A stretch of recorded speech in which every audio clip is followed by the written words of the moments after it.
Ano po, baka matapos nila ngayon ang pagkakabit ng gutter. Bukas pipinturahan na lang natin, tapos ito naman kakapadeliver lang natin. Yan yung bubong sa garahe, papalitan natin. Yan ang gutter, oh. Bali pipinturahan pa natin ng brown, boss. Paikot na yan hanggang doon. Itong bubong na to ang papalitan natin.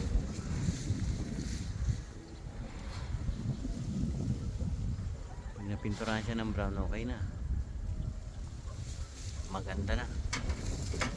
Paikot, bali 17 pieces na gutter.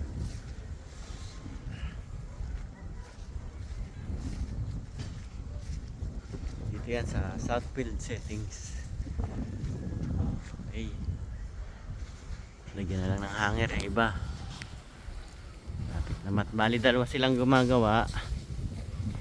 Dalawang araw na nila ngayon.